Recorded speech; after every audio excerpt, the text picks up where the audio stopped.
Hello and welcome to our review of Batman Cape Crusader. My name is Dean.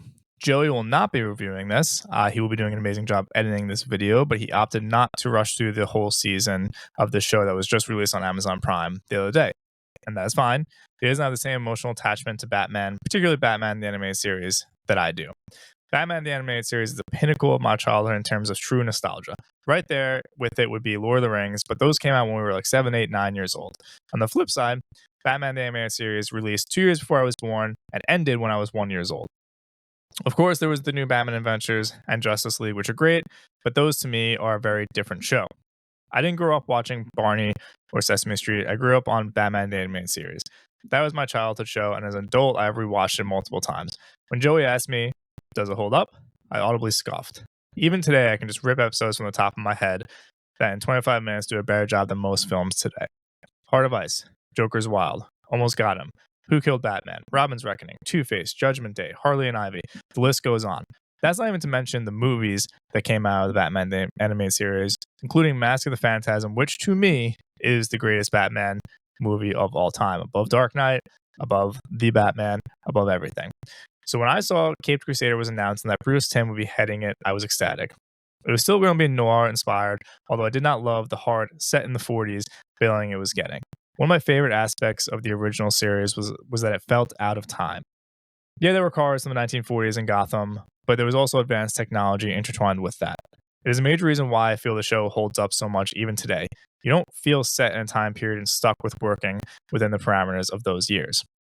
Regardless, I was excited, and I made sure to stay away from any spoilers or advertising, so I went in absolutely fresh. This is something me and Joey did for Deadpool and Wolverine as well, which I think enhanced the experience for us. And while I wasn't blown away by the season, I'm very happy with how it turned out. In a time where I'm terrified whenever one of my favorite childhood IPs gets redone, Star Wars, this was able to be fresh and new while still paying homage to its predecessor. And Batman the Animated Series is the predecessor to this.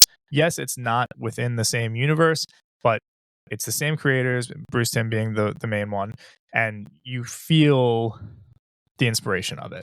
The animation to me was a mix of the original series and Batman the New Adventures. I recall Dini and Tim not loving that the animation had changed back then from the animated series to New Batman Adventures. I think that was a studio decision. So it was nice to see Tim seemingly take his favorite aspects of both animation styles and mix it here into one. So it feels fresh, but it's a reminiscence of the two shows. Now, I will eventually get into spoiler territory, but before I do that, I want to give my overall thoughts, and then I'll mention some things at the end that I feel are worth mentioning, especially if you've watched this already. We're immediately dropped into the early days of Batman in the series. I guess you could say it is year one vibes, as a lot of people don't believe in Batman and think he's just a myth. That changes pretty quickly, and by episode 2 or 3, everyone is aware of him. I feel like they could have just jumped right into everyone knowing he exists, but that's fine, and I feel like they did a good job showing the progression of everyone finding out that Batman is real. Right away, you feel the difference of a TV 14 rating. So Batman the Animated Series was a kid's show. It was on Cartoon Network. It was on early morning. This is TV 14. Guns are used frequently. Characters are getting killed left and right. It's gory. It's not gory in like an invincible way, but you know that those characters, when they get shot, they're dead. They show the guns shooting. Whereas in Batman the Animated Series, a lot of it was they had to like work around showing certain things. And I think every episode that they had from watching like behind the scenes of the original series, they had things that they had to cut. So they would put in something extreme, so the studio would say, you got to cut that. But because they said to cut that, they were able to keep in like lesser things. They don't have to do that with this. It's TV 14. You know it's TV 14 just by watching it. You may then ask, does Batman kill? And well, sort of. The no kill rule and frankly no gun rule, we'll get to that later, aren't really set within this series. He doesn't say it at any point. You do get some flashbacks of Batman's childhood. You get the crime alley scene, although you don't really see his parents. You get the pearl necklace scene. That's in a different episode. You get Batman making the decision that he's going to become Batman. That was a nice scene. It was a nice dynamic between Alfred and Bruce. But you never really get the no gun, no kill rule voiced out by Bruce or Alfred or anyone. So Batman has no way actually killing anyone, but there are some scenes where you definitely question how they survived that. And I think that's kind of similar to like the Batman 89, where there's some scenes, even though Michael Keaton kind of just kills people in that movie, there's some scenes in this where you're like, I don't see how people would survive that. And they don't show that they survived that. So again, remember with the original series, they pretty much had to show that everyone was alive. So you couldn't actually kill someone. You had to like show that they were okay. And that's not the case in this. So there were some scenes, one in particular where Batman just runs over people with the Batmobile or hits them and they go flying, where they don't really show if they're okay. So you have to question if they're alive or not. Also, there are times where Batman doesn't really do anything to save certain people. There's one in particular where a guy's seemingly put on fire. You don't see it. You hear the screams. And I thought, oh, Batman's going to have to make the decision between going after the villain and going and saving that person, who's also a bad guy, but regardless. And Batman just goes and chases the villain. He doesn't even try to save the person in the house, which I thought was weird because that seems a little out of character, but whatever. It doesn't take you out of the show. And I think they balanced it well. Same goes for the story. It is a loosely cohesive story that comes together a little bit better at the end. There are a few, I don't want to call them filler episodes, but episodes that don't really have much to do with the main storyline. Those episodes felt almost like teasers for what to come as in future seasons. And one episode in particular, which I can talk about, I don't think it's really a spoiler, leans very heavy into like dark magic and ghosts. And when the episode started, I thought, oh, okay, this is going to be like some sort of character that's pretending to be a ghost and isn't really a ghost because it's the 1940s and it feels a little more grounded. No, it was a ghost. And to stop the ghost, Batman had to perform dark black blood magic. So that episode in particular felt very like out of place with the rest of the season. But I do feel like they were putting it there kind of as like a, hey, like there is this type of stuff in this world. We're not really going into it right now, but it's kind of teasing it for future seasons. That's the vibe I got, which I'm fine with. It just didn't feel cohesive to the story that they were telling. And then that leads to what is the main storyline of this show. And what's kind of Harvey Dent becoming Two-Face, as well as Batman starting to open up and let people within his circle and kind of just like deal with his deep-seated trauma from his childhood. And that's kind of it.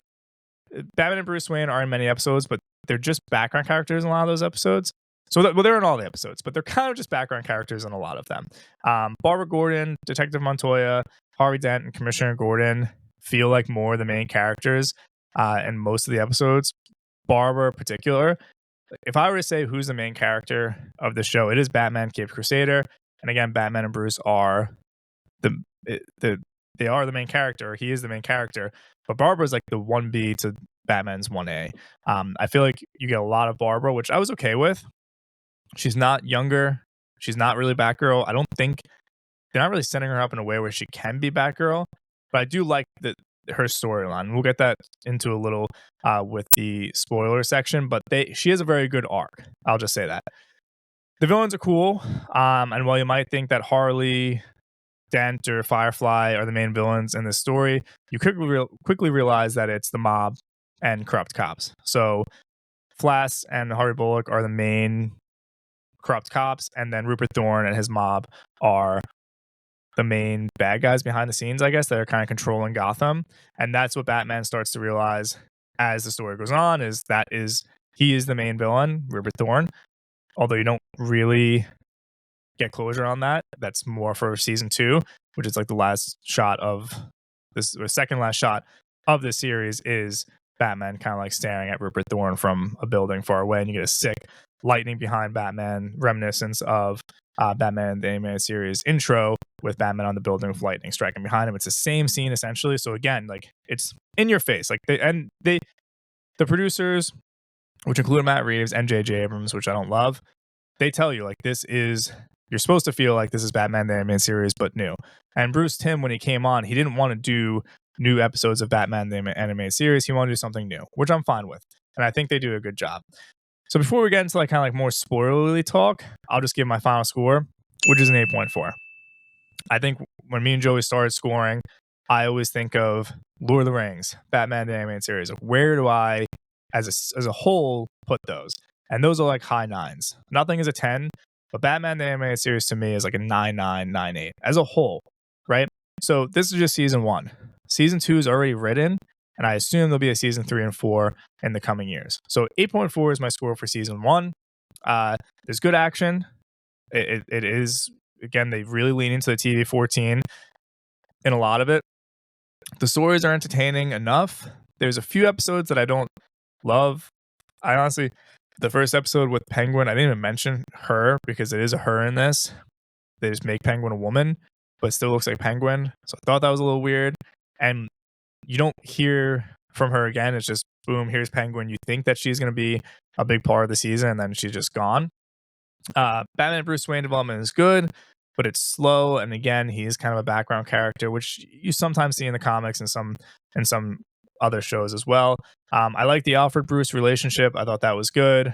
Supporting characters get fleshed out pretty quick, honestly, which I also like. Again, I don't want them to be the main characters, so I hope that they kind of transition to Batman Bruce being the focus in season 2. There are cool cameos and there are cool Easter eggs for nerds that I'll kind of talk about in the spoiler review. And again, it seemingly sets up very cool stuff for season 2 and going forward. Again, there were some aspects of the show, like some storylines that they just kind of dropped, which I was like, this is weird. One in particular was like the hunt for Batman. So once everyone kind of realizes that Batman is real, Montoya is put in charge of capturing Batman. That doesn't work. So then Flash and Bullock are put in charge of going after Batman. That's kind of like how the episode ends.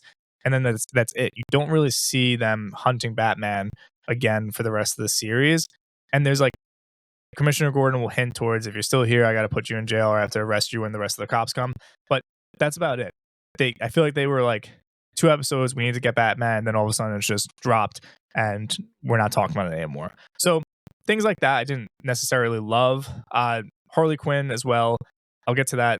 I liked her story, but I felt like it could have been fleshed out more and dragged on a little longer, and that didn't happen. But overall, I'm just excited that I can take this show and actually experience the first season at an age where I can comprehend everything. Whereas Batman the Animated Series, I wasn't alive for the first season. And when I was watching it, I was like 3, 4, 5 years old. I loved it, but there are adult themes in that animated series, the original one, and this one that I would not have kind of picked up on. And just like the storyline, at 3, 4 years old, you're not picking up on the storyline. Here I am. Did I love the storyline? No, I didn't really understand. Like, it was, they said there was going to be an overarching story, and I didn't really feel that way, especially if it's just Dent, which is what I'm going to talk to now, kind of in the spoiler section. So if you haven't seen the series, I'm going to talk about things that I liked and didn't like a little bit, like surface level. I don't want to go in depth for every episode because I want you to go and watch those yourself. But just some of the things I loved. I love the cameos, especially in episode 8. You have, in like a 10-minute span, Dick Grayson, Jason Todd, Stephanie Brown, Carrie Kelly, Dr. Thompson, and Killer Croc all right away. Now, for those of you who don't know who Dick Grayson, Jason Todd, Stephanie Brown, and Carrie Kelly are, they're 4 of the Robins. So you get all the Robins with the exception of Tim Drake, kind of like back to back to back. And they don't do much, maybe with the exception of Carrie Kelly in the end of her episode, which if you watch, you read Dark Knight Returns, you'll appreciate the weapon that she's using. But you can tell that the writers were world building and showing you who's around in this universe. And I appreciated that. I was afraid at first they were going to introduce Robin or they introduced Dick and then introduce Robin right away. But you realize pretty quick that's not going to happen, because right when you realize that it's Dick Grayson, you realize that the other boy is Jason Todd. And you're like, okay, they're not going to have 2 Robins at once. And then 5 minutes later, you have Stephanie Brown and Carrie Kelly. And you're like, okay, so this is just setting up that they're all in this world, in Gotham at this time. And there is an option down the road for Bruce to, whether it be adopt them, they're all orphans. So whether it be adopt them or them kind of find him. And they all, Carrie Kelly in particular, they see Batman. They don't see Bruce. They do see Bruce at the end, but they do see Batman. So I think they're saved by Batman. So that's something that will kind of carry on into season 2. Next thing I liked Harley Quinn's storyline, although I wish it was a little longer. It's dark and something that you wouldn't see in the original series. She is a psychiatrist. She actually is Batman's therapist at one point. That's like court ordered, so you're gonna have to just watch to see what happens there. He gets away from her, which is funny because you do see that she was using the same tactics on him that she was using on her other patients, that she then kidnapped and put into a basement and kind of like tortured. I mean, it is torture. You don't really see it per se, but she is mentally torturing them. She's locking them in cages. So they kind of they make her into some of a great character though, which I didn't love. It's like her friendship with Barbara Gordon and her crush on Montoya kind of keep her grounded to the point where at the end of the episode where she seemingly dies, one of the reasons she seemingly dies is she goes back to save Barbara when she sees that Barbara was parked outside the house, and Barbara goes in to save Batman. Harley goes to then save Barbara. Next thing you know, Harley's falling off a cliff. And I was fine with that because I assumed that she was alive. But then a minute later, she's making a phone call to Montoya to say, hey, I'm going to be gone for a little while. So I don't know. We assumed that she lived. I don't think we needed a phone call for that. And I didn't love how her season ended so quick. But similar to recent shows, they want to establish her as a separate character from the Joker, which leads us into the next spoiler, and that is that there is no Joker in the show until the final scene. And then you get a shot of him.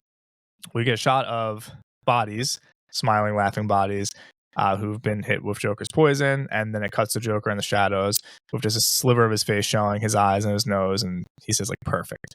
So I assume that season 2, the main characters are going to be the Joker, or the main storylines will be the Joker and then Batman taking down Rupert Thorne and his mob empire.